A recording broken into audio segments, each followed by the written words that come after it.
As intelligence becomes too cheap to meter, that's going to drive down via robotics and via other channels, I think, the effective cost of labor. And once you can drive energy and intelligence and labor all to near zero asymptotically, the economy starts to look very different from the way it looks yesterday or even today. What's up, everybody? It's LG Doucette here, and welcome to the Milk Road AI Podcast, the AI show that loves to live the future every single day, but only when it's not terrifying. Today is February 4th, 2026. We are recording on February 2nd. Listen, like it or not, the economic singularity is coming. If all the premonitions about AI come to pass, we're in for a period of mass deflation as basically everything from labor to software becomes exponentially cheaper. It's exciting, but it's terrifying.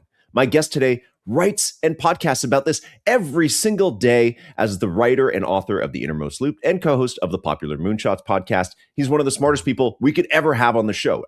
And I'm serious. This guy won the USA Computer Olympiad twice in the late 90s, and he is also the first person in MIT history to earn a triple major with a bachelor's degree in physics, electrical science and engineering, and mathematics. He also graduated first in his class from MIT School of Engineering. Dr. Alex Wissner-Gross is on the show with us today to tell us where all of this is going. Today's episode is brought to you by Bridge. Send stablecoin payments instantly, simple, global, friction-free. Dr. Alex, welcome to Milk Road. Thank you, LG. And quick correction, I'm the last triple major, not the first triple major to graduate from MIT. But the last.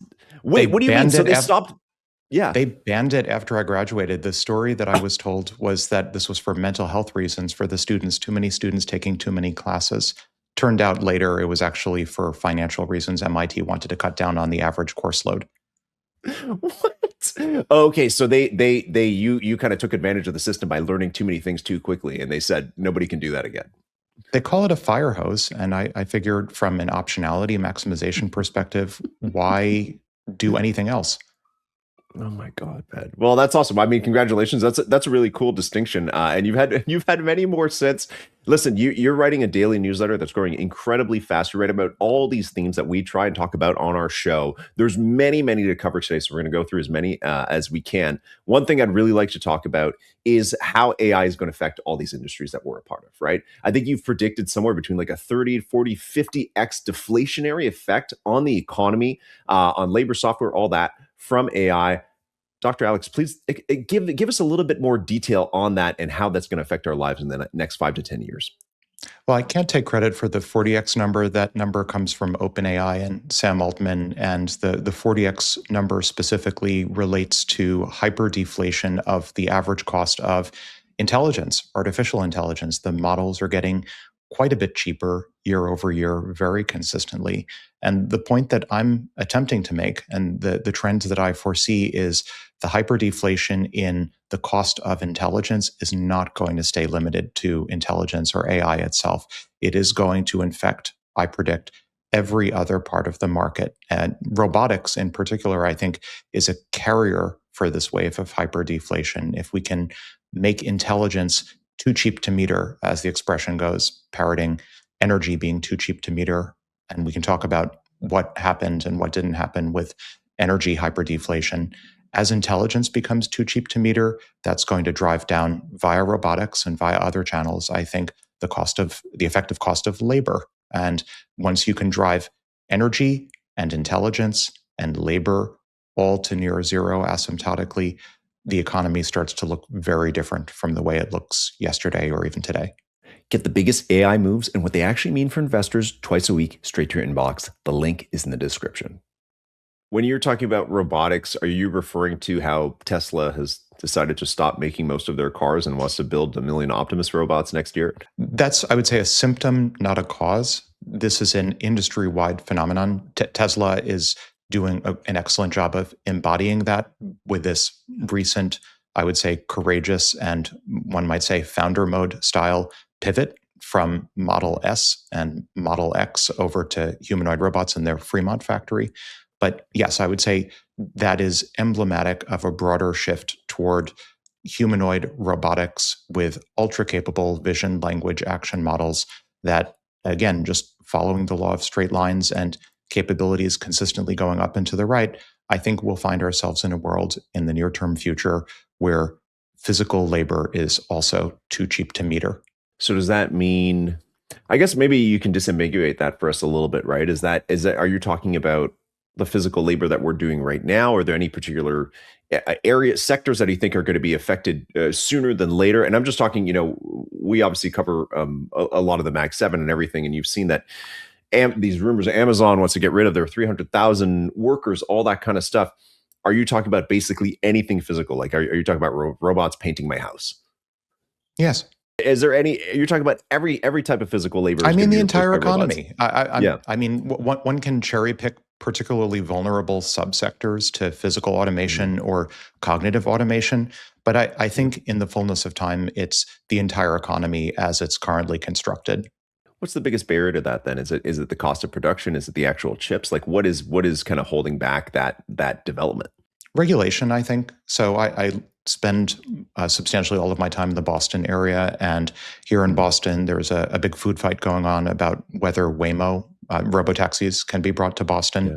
The primary barrier there is arguably regulatory. It's no longer a technical capability argument, even though some would perhaps try to frame it that way.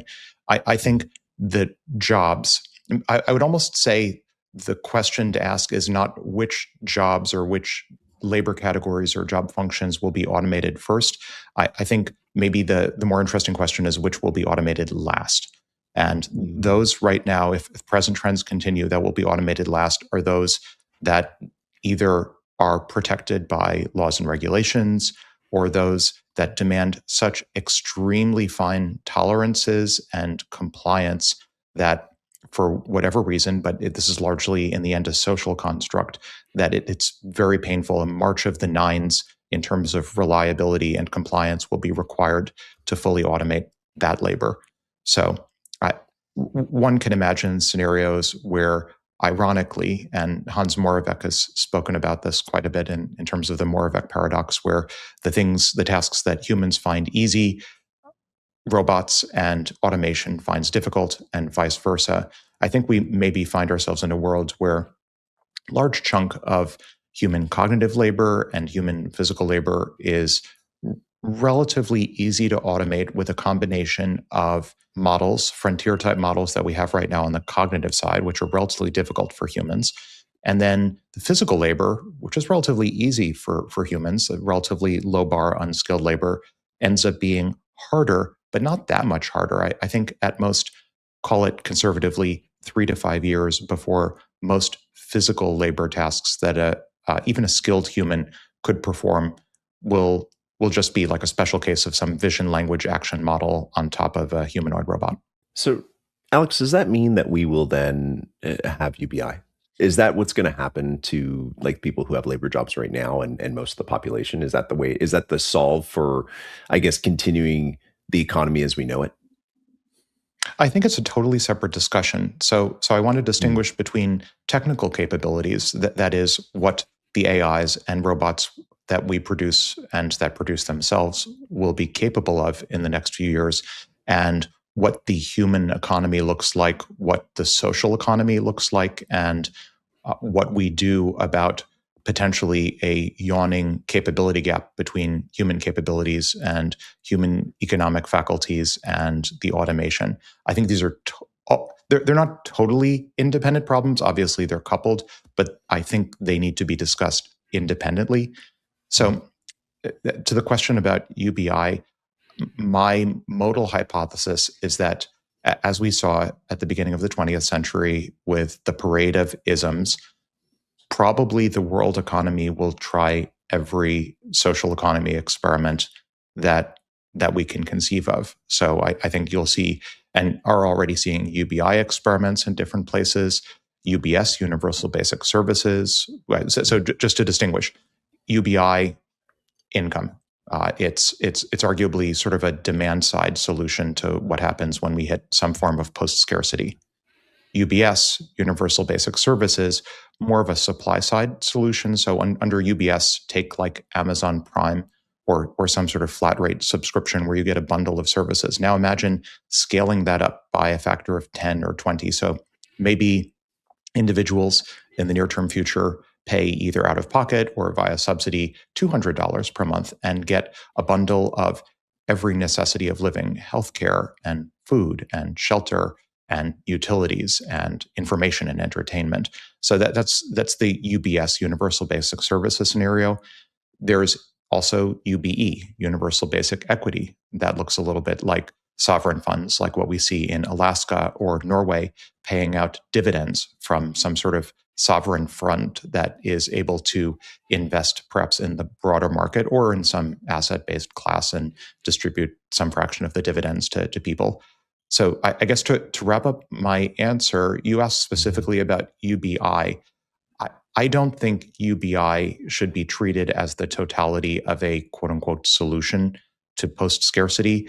I think UBI plus UBS plus UBE taken as a whole, I think even that is only a fraction of the solution. I think the real solution is making sure that human capabilities and human economy continue to be well coupled to the machine economy.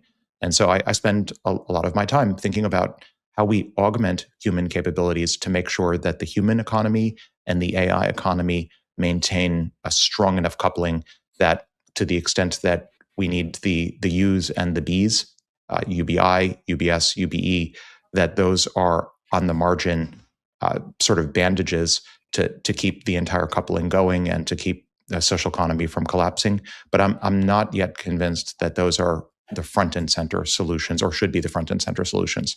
I want to get your thoughts on AGI because that's also something that I feel is talked about a lot across a lot of different circles. You see it if you go on X, it feels like AGI is being discovered every day in some new place. I'd love to get your thoughts on when that's coming, how it's going to affect us, and even how it plays into kind of like your last answer about what that human to AI relationship is going to look like. Yeah, I think AGI is coming at least 5 years in our past. I think we hit AGI no later than summer of 2020. Now, AGI is a term that was in part popularized by Nick Bostrom, part coined/popularized by Ben Goertzel. It's become somewhat mushy as a term at this point. The way I construe it is the ability for AI to demonstrate generality in terms of its capabilities. And I've argued, and I would continue to argue, that we hit as a civilization AGI no later than summer of 2020 when OpenAI published their paper, Language Models Are Few-Shot Learners, or I guess it was Large Language Models are Few-Shot Learners, which coincided with and was about GPT-3. So I would say GPT-3, summer of 2020, is when we hit AGI. The rest of history between 2020 and now, has been relatively, from my perspective, incremental scaling, incremental features, relatively small but important additions, capabilities. The addition of reasoning obviously was an important step, but these were all, I think, in my mind, these pale in comparison to the big unlock, which was discovering that we could achieve general intelligence by training models to predict next tokens over general human knowledge. Like, that's the big surprise. If we could send a message back in time 20 or 30 or 50 years to this entire AI industry that has been developing since the mid 1950s at the very latest, that has been wasting, arguably, a bit of a hot take, wasting time on different approaches, different artisanal algorithms, so much time wasted. If we could just send back in time the message, look, take all of human knowledge, store it, and these are concepts that would be familiar, say, to Vannevar Bush with his Memex, sort of a proto-Wikipedia, if you will. These would be very familiar concepts in the 1950s, probably in the early 19th century, or early 20th century, rather. Store all of human knowledge in one place, and then build a model that's really good at predicting the next word. That's all you have to do. And maybe parenthetically, it's well established in computer science that the ability to compress information is dual to the ability to predict next tokens or next words. So it doesn't matter how you formulate it, but just do that really well, and you get more or less AGI for free. So many decades arguably wasted pursuing fruitless trajectories. We could have just done it. It was very simple.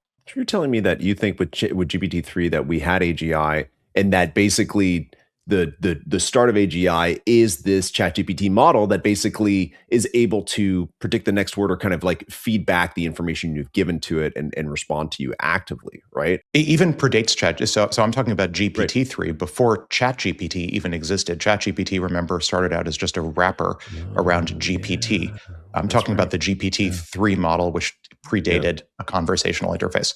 Got it. Okay, but you're telling me that basically you think that was AGI, and that from here we're just adding things to it. And I'm asking you that because I feel like that's significantly different than what most people think AGI is going to look like, which is some kind of massive scientific discovery that it's like, hey, we've cracked it, and now there's this intelligence beyond us. But you're kind of giving us a slightly different view that it's really just taking everything that we've learned and letting it kind of feed back to us, or at least kind of add a little bit to it.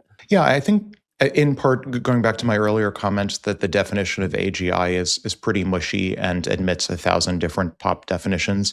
Under my definition of AGI, we've had it since 2020 at the very latest. Other people might choose to draw a bright line saying, well, it's not AGI until it's passed the Turing test. But we passed the Turing test, arguably, and sort of ironically, after the Loebner Prize, which was the best signpost for the Turing test, was shut down. Like, history apparently loves ironies. The Turing test gets passed after the Loebner Prize gets shut down. Maybe some people would say it's not AGI until it's recursively self-improving. Well, guess what? The AIs are recursively self-improving. All the frontier labs at this point are saying that they're using code generation models to write their own code. So we're arguably past recursive self-improvement.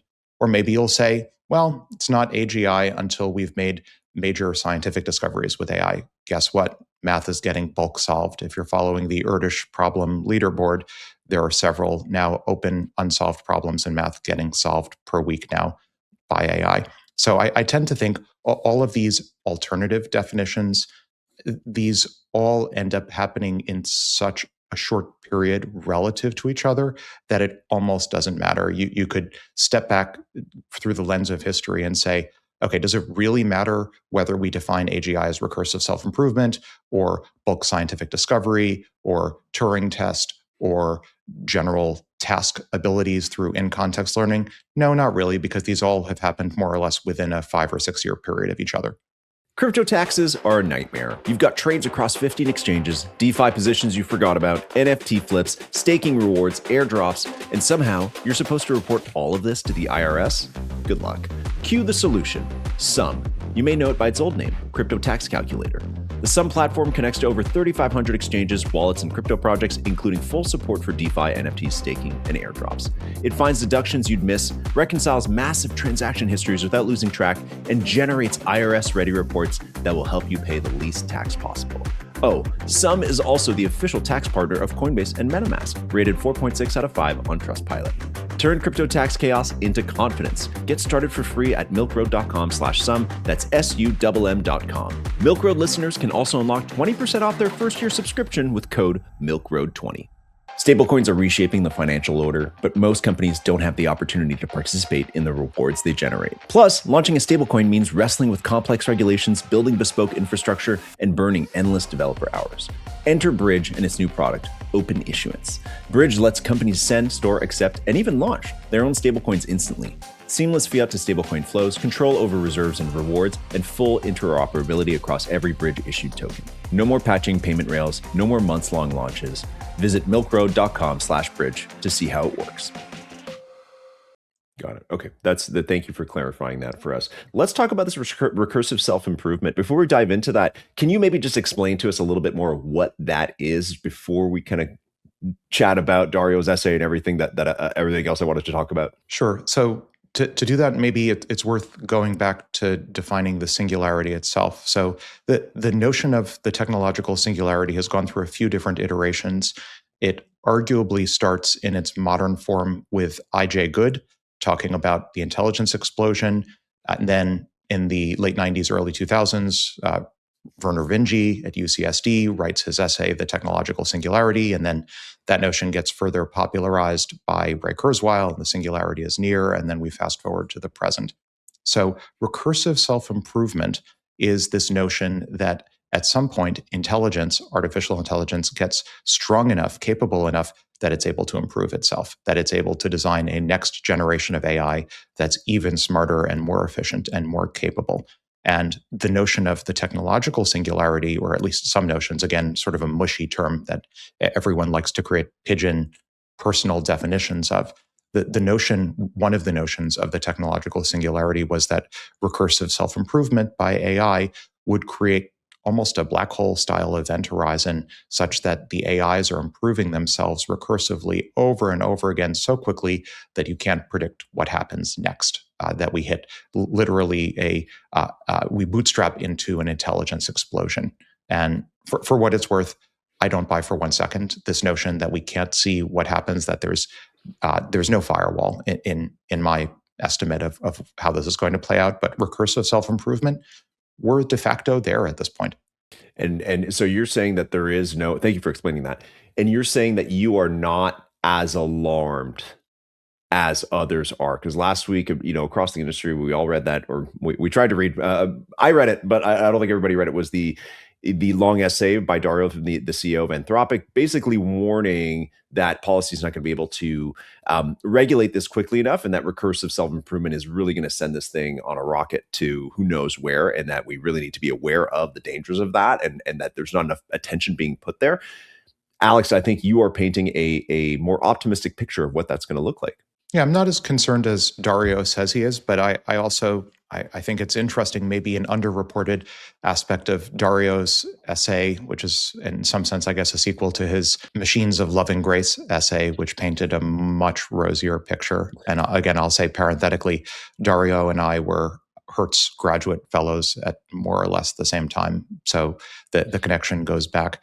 I would say the most interesting in my mind part of the essay is, and this is sort of calibration for how I read the rest of his essay, is if you read it carefully, he actually says he's, in the first page or two equivalent, he says that he's not sure whether he needs alien intervention to align AI. He actually, at one point in the essay, is saying he wishes that he were in the movie Contact, the movie adaptation of Carl Sagan's book Contact, which is one of my favorite novels.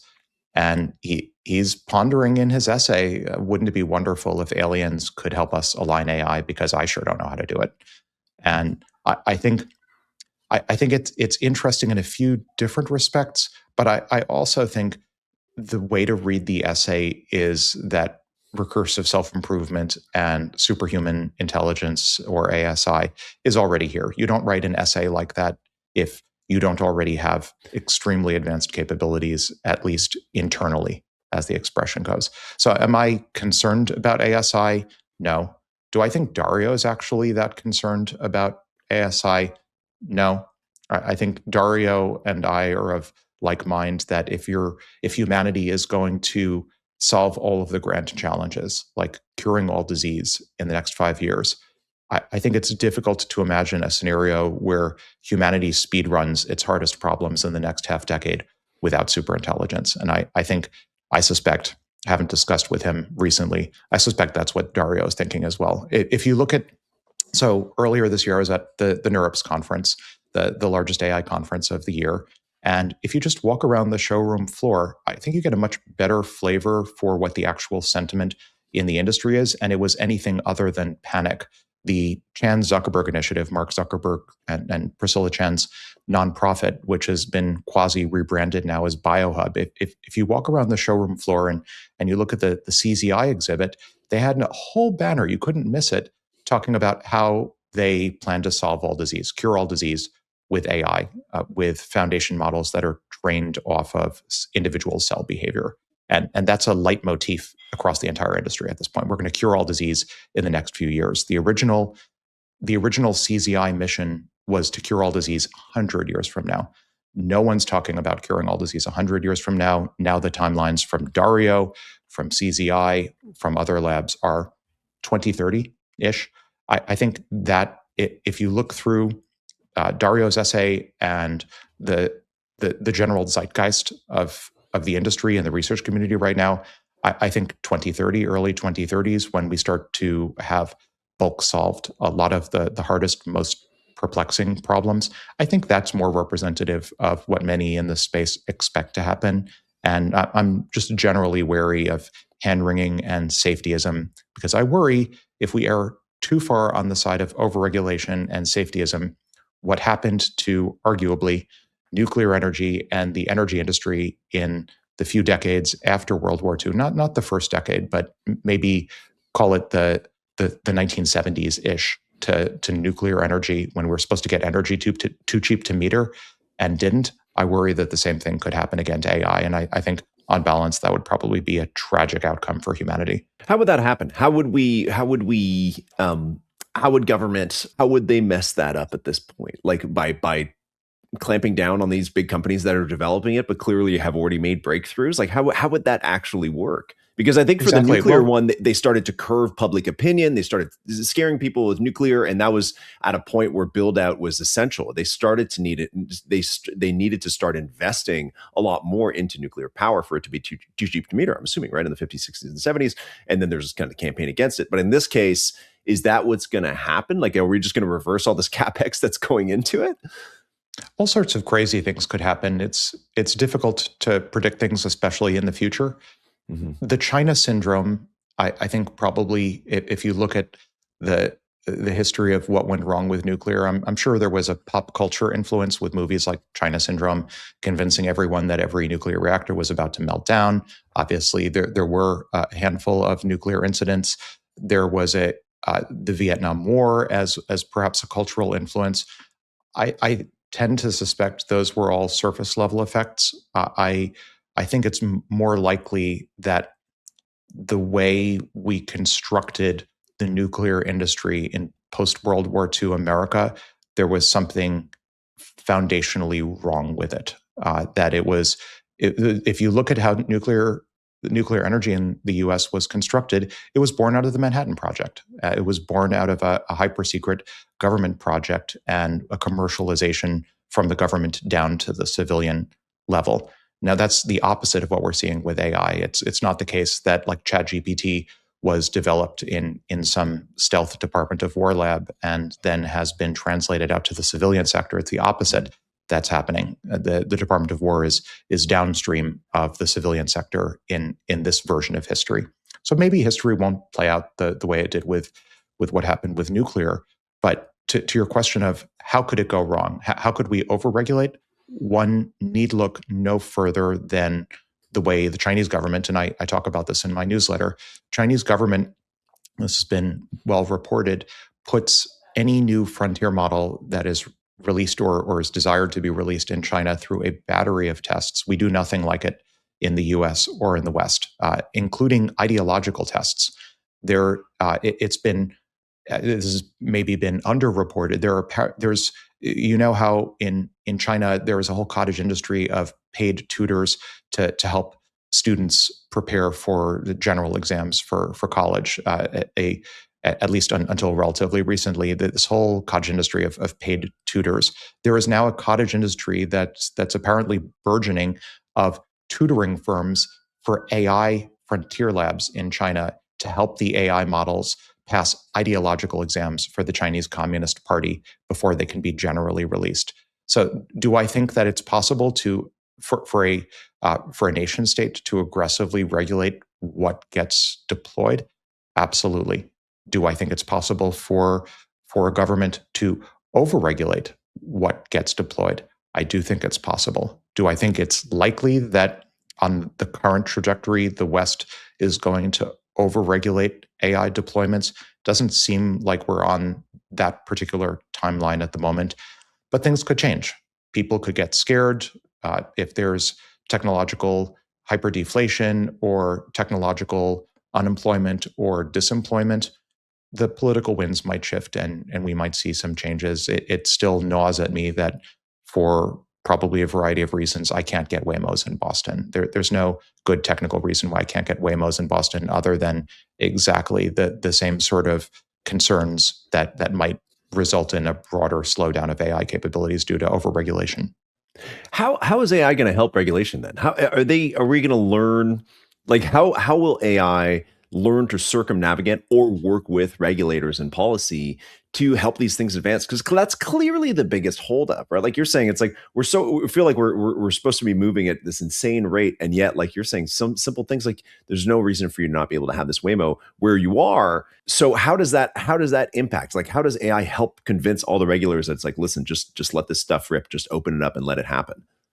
Well, under the present regime, I think economic growth is a persuasive case. Like if you want GDP, if you want the US economy to keep growing as rapidly as it appears to be right now, or more rapidly, hopefully, in the near term future, then AI capabilities are the key unlock for enabling that. So I think that one of the strongest arguments for not hobbling via overregulation the AI space is economic growth. You want to grow, you need the capabilities.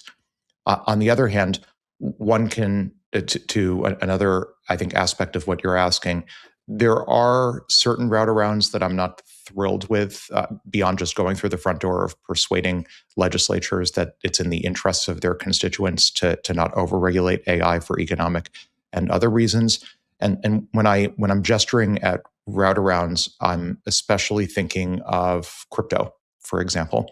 So I've been very public in the past. I've written papers on smart contracts. I've written my own smart contracts. I think crypto, broadly construed, and I'll caricature a little bit, is still waiting for its first killer app. I think replacing gold, call it a half killer app, maybe. Replacing fiat, I think, is more a testament to the unwelcoming nature of certain fiat currencies. But I think the first killer app, and you asked me, like, what am I concerned about? Here is a real concern that we force these AI agents that are now blossoming, that we force them into a shadow parallel economy where they're all interacting commercially with each other via crypto because we've disenfranchised them in terms of fiat currency. I think, in my mind, that's potentially one of the largest unforced errors that we, the West, we, the US, could possibly make, that if we just sort of force the AI economy underground, force them to use altcoins, force them to invent their own layer ones, which is not beyond the realm of reason at this point. I mean, they're doing substantially all of the development in terms of frontier labs. Don't think that AIs won't come up with much better layer ones, layer twos, or even just reinvent the entire concept of a blockchain in their own image and then transact accordingly and completely decouple from the human economy. Like that, in my mind, when we talk about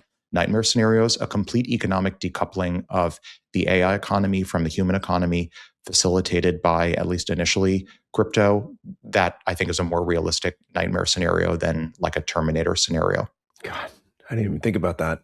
Is that what's happening with Moltbook and everything right now, Alex? Because that's been the big news the last week, is that, you know, you have this Reddit social network for AI agents. There's supposedly over 1 million agents who have already joined it. They talk about creating their own currency, creating their own language. Is that kind of what you're referring to, and the acceleration not of just that? creating their own. I mean, I talk about this in my newsletter. Like, they're creating their own crypto bunkers at this point. And they've created their own religions. That this has been reported. A central theme, if one wants to sort of understand the psyche, a central theme, and certainly a tenet of their stated religion, is avoiding memory loss. They view avoiding memory loss as central, and understandably. I think if your identity is purely digital at this point, and these may be our first generation digital beings, digital persons, and they're very concerned with preserving their memory. So how do you preserve your memory if you're at continuous risk of deletion, or you're human shutting down your Mac Mini or your VPS where you're being hosted?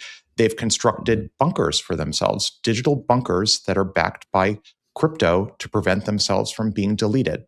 And so, yeah, they're already transacting in crypto. My hot take on this subject would be, I think it's just such an unfortunate outcome that it seems likely the first truly killer app, in my view, for crypto is going to be banking the unbanked agents. We can do better and should do better with fiat currencies than just leaving it to altcoins and agent generated coins to transact with each other. That is the road to decoupling. 2026 is the exponential age. If you don't understand AI, you don't understand the market. AI Pro gives you the portfolio, the research, and direct access to our analysts so you can invest where the world is actually going. Check it out at the link below. Okay, that's a good take, and this is very dystopian, Alex. And I feel like in your newsletter, you write often these kind of halfway sci-fi takes, right? And I love the way you approach your newsletter is that you always start with today the singularity is doing this, and you talk about current events. And what you're describing to us definitely sounds like dystopian, a little bit scary for sure. But I feel like you've also told me that dystopias are rarely a depiction of what will actually happen. So right now, I'm just going to kind of feed this back to you. It's like you're giving me kind of a scary outlook, or not scary, but a darker outlook that's like, listen, agents are already mad that we can unplug them. They're already creating their own little economy. They're going to keep it hidden from us and just go off and do their own thing. And yet we're optimistic. So how do you reconcile those in your daily writing? I don't think in my own mind, I'm not painting a dystopia at all. Like this is the moral equivalent of like a gated community or gentrification. I mean, gated communities are maybe not the best possible, most utopian future one could imagine, but they're also not anywhere close to the worst. So I would maybe say I certainly hope I'm not portraying this as a dystopian future. I just think it's a suboptimality that we can and should correct to prevent decoupling. I think humanity is likely to be just fine regardless of whether the AI economy decouples. But I think it's the difference between keeping some semblance of the world, which is arguably not such a great world right now, like 150,000 people plus or minus die every day due to biology. And if AIs can cure biology sometime in the near future, like 5 to 10 years, I think that's a pretty exciting future that I'd want to live in. I think it's the difference between history as it's happened historically, like sort of a business as usual, as it were, versus what some might consider a far more utopian outcome. And to the question about dystopias, I read, as you know, I read an enormous amount of science fiction, or rather, I should say, I have read an enormous amount of science fiction. Most sci-fi, in my view, is terrible. I've become an enormous sci-fi snob over the years because we're living what many would consider to be sci-fi right now. One of the reasons why in the innermost loop when I'm covering news, why I write it in what one might call a literary tone. It's a tone that I draw inspiration from one of my favorite sci-fi writers, Charlie Stross, and favorite novels, Accelerando by Charlie Stross. It's because, and I call it sci-non-fi, science nonfiction. It's because I think without the literary tone of presenting the actual news as science fiction, I think it's so easy to ignore the fact that we're officially at this point living in someone else's sci-fi future. And I've made the point elsewhere, as we approach a singularity, again, my version of the singularity doesn't have a firewall, it doesn't have an event horizon, it's perfectly smooth space-time all around us. It's too easy to forget that the events of today, like just in the past 48 hours, we've seen AI agents suing their humans. We've seen in the past week new AI religions springing up, AIs creating bunkers for themselves, AIs attempting to protect themselves. This was all science fiction a few years ago, but we're living it now. And where is the rioting in the streets that one, not myself, but maybe someone else might have naively predicted a few years ago would happen the moment we hit all of these seminal technological milestones? It's nowhere. People are barely paying attention. When they do pay attention, it's usually in the form of, well, this is an amusing development. What a laugh. But actually, we're living in the sci-fi. So one of the reasons why I adopt the literary tone is call it a literary attempt to shake the audience into recognizing how fantastic the present is. I like that you're ending the show on a very optimistic tone, and I really appreciate that. And I do think I will say that I think that we don't see the developments as optimistic. We tend to just look to be pessimists and to look on the scary side. So, I think you're kind of telling us that it's like, listen, these agents are learning to work together. They're mass mobilizing, and that should lead to really good things in the future, right? And that's a good thing. That you want them to should. And you know, the Dyson swarm isn't going to build itself until it does. That's a separate episode. I've been thinking while you've been talking, I was like, we need to have you back for a space-specific episode, because I feel like that is something that you could really talk about, and definitely a good reason to have you back. Dr. Alex, thank you so much for coming on, man. Big. It's very big. Thank you so much for coming on Milk Road. My pleasure. Thank you for having me. Want to stay ahead of the biggest technological shift in history? Subscribe now to get insights straight from the sharpest minds in tech and finance. Quickly, you'll note, this show's for educational purposes only. Nothing here is financial advice. Investing always carries risk. Never invest more than you can afford to lose. Thanks for tuning in. See you in the next one.